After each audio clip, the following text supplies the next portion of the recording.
पेट जा पूजारी तुझो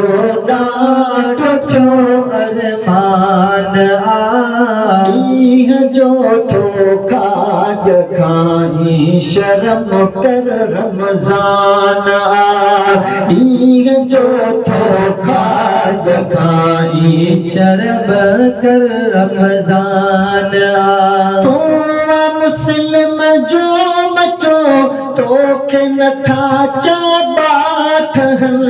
ही ॾिसी प्रकार तुंहिंजा गैर मज़हब था खिलल तू मुस्लिम जो बचो तोखे नथा चाबाट ही ॾिसी प्रकार तुंहिंजा गैर मज़हब था खिलल छो कयो कमज़ोर पंहिंजो यार तो ईमान छो कयो कमज़ोर पंहिंजो यार तो ईमान ॾींहं जो थो खाज खाई शर्म कर रमज़ान ॾींहं जो थो खाज खाई शर्म कर रमज़ान ओ सचो इस्लाम मज़हब कीन मज़हब खे लॻा हसद कीनो कढ दिल मां असर शैतानी भजा ओ सचो इस्लाम मज़हब कीन मज़हब खे लॻा हसद कीनो कढ दिल मां असर शैतानी भजा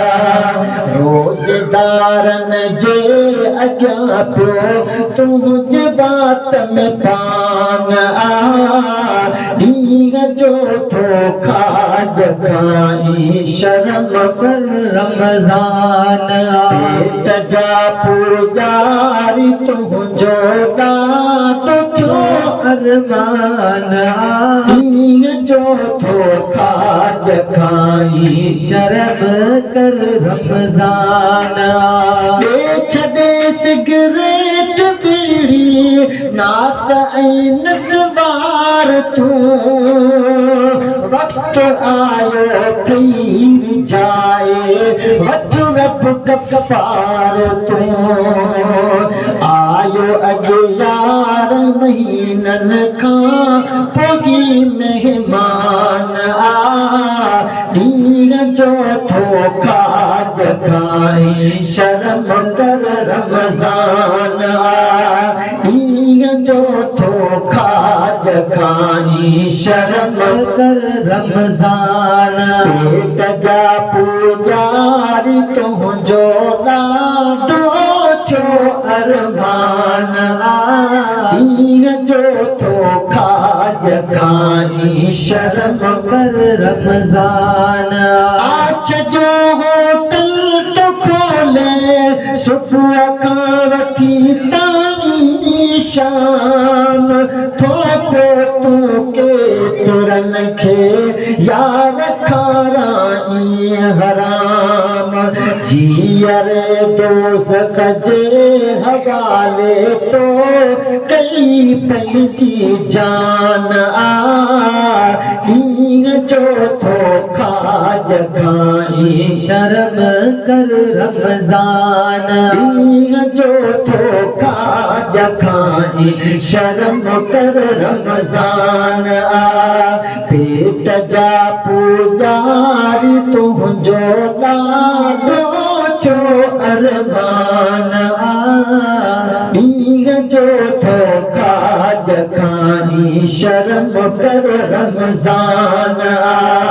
ॾींहं जो थो खाज खाई शर्म कर रमज़ान जे मोहम्मद मुस्तफ़ा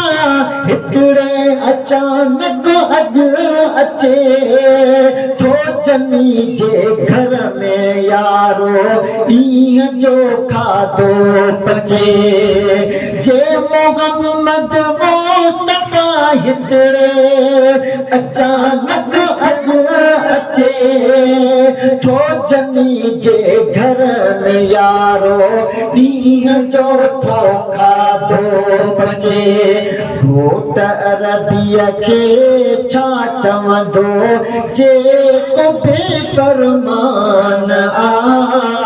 ॾींहं जो थो खाज खाई शर्म कर रमज़ान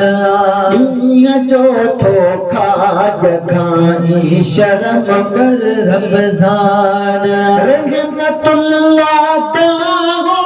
पंहिंजी रसूलुल्लाह खे मन ॿुधी दिल पर हटाए बेदीनीअ जी बाहि खे मन दिल पर ॿुधी हटाए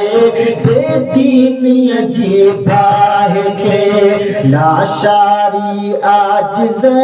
लिखियो ही दर्द मां दास्तान ॾींहं जो थो खाज खाई शर्म कर रमज़ान ॾींहं जो थो खाज खाई शर्म कर रमज़ान।